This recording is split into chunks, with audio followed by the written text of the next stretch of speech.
Hey, good morning. It's Rupal here, and welcome back.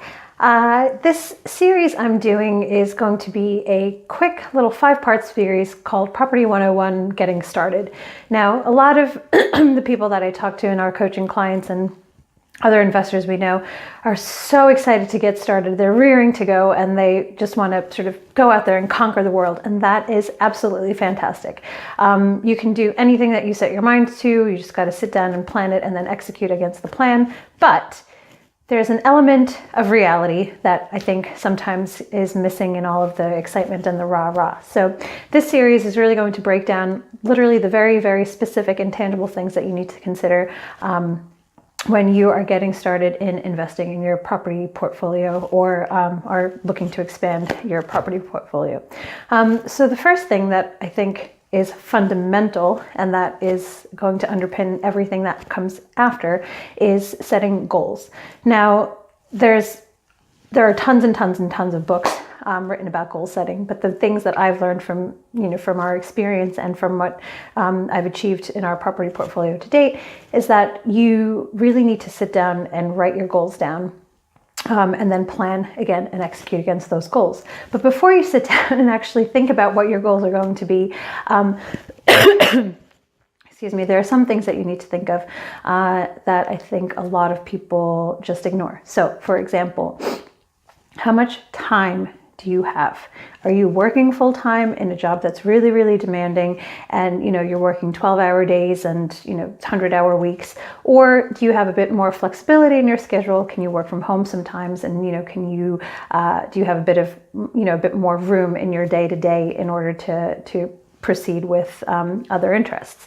And the reason this is something very important and fundamental to consider is, of course, you need to match your available time with the goals that you're setting. So, of course, you want to stretch yourself. You want to put, big goals out there that are really exciting and going to drive you and push you. At the same time, you don't want to set goals that are so unrealistic given your time availability that you're just going to get frustrated and get demoralized when you're not accomplishing them. So if you have a really demanding full-time job, you can always do things on the sides at the weekends, after work, etc. But then perhaps you need to make your goals commensurate with the time you have available. So instead of saying, you know what, this year I'm going to start investing in property and I'm going to add 10 new properties to my portfolio, maybe dial it back a little bit and think, well, actually, okay, given the realities of my time and other commitments and other things I want to do and love to do, I have 5 hours a week, and that's, maybe 3 hours on a Saturday, 2 hours on a Sunday, or, whatever it is.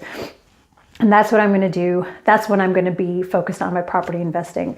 And then with those 5 hours, then you can be really, really, really focused on, sort of going after your goals and maybe say, well, in 5 hours of time, it takes X number of hours to view a property, then another X number of hours to, negotiate and get, the deal closed, and then, further number of hours to, to do the project management of any refurbishment or find a lettings agent or find a, contractor, all of these things that, go into investing in property.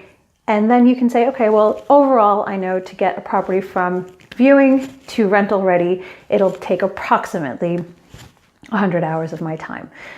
It won't take that much, but let's say just for ease of numbers, it'll take approximately 100 hours of my time. Okay, well, I've got 5 hours available every week. So in order for me to get one property, I need to invest at least 20 weeks of my time. Now, that is really, really helpful because then in a year, which is 52 weeks, you could very realistically do 2 properties.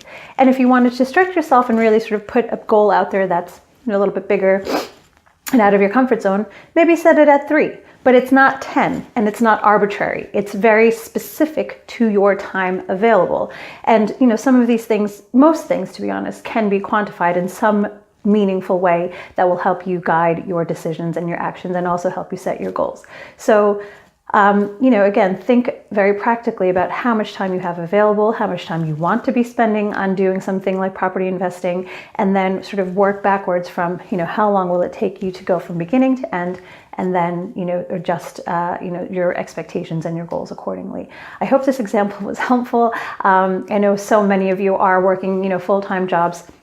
that are, demanding. And so I wanted to sort of help you figure out how you can do it too, because so many people, and I know people specifically who were working, 100-hour weeks, but still were able to grow a really, really healthy property portfolio over a course of a few years.